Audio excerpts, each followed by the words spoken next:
There are just over 6,000 new cases of COVID-19 in the community today. Cases continue to trend downwards, with a 7-day rolling average of just under 8,000 compared to 10,000 a week ago. But hospitalisations are up for the second day in a row to 553, with 23 people in ICU. And another 11 people have died with COVID, taking the total to 597. While New Zealand is tracking well, modellers say the 2-week school holidays could help us even more. Health correspondent Lucy Warhurst explains why. It's the great Easter getaway, from the tiniest of travellers to the biggest weekend of travel since the pandemic.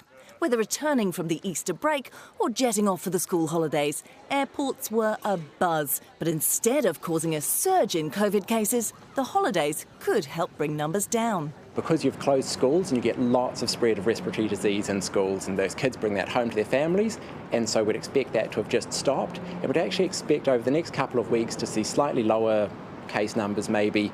With the borders reopening combined with 2 long weekends in a row and the school holidays, it is a bumper time for travel. 93,000 people are expected through Auckland Airport alone this Easter weekend. You can't beat Wellington on a sunny day, and it's certainly put on an Easter show.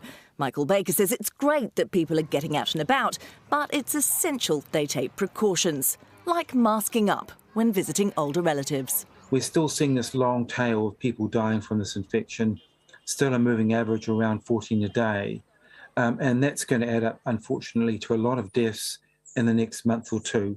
And we can prevent some of those deaths occurring now. While official figures record 800,000 Kiwis having had Omicron, modellers say it could be as many as 2 million or more. We'd expect at the end of this first wave that about half of the population would be infected. And that's a little bit concerning, because if we don't know how many infections there have been, then we don't know how to model for reinfections and the waning immunity coming from those infections. So it makes it really hard to do modelling for a second wave and subsequent waves. The next wave is expected in winter.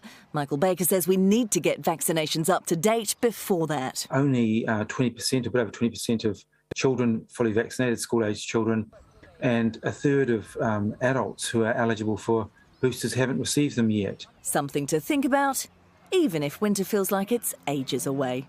Lucy Warhurst, News Hub.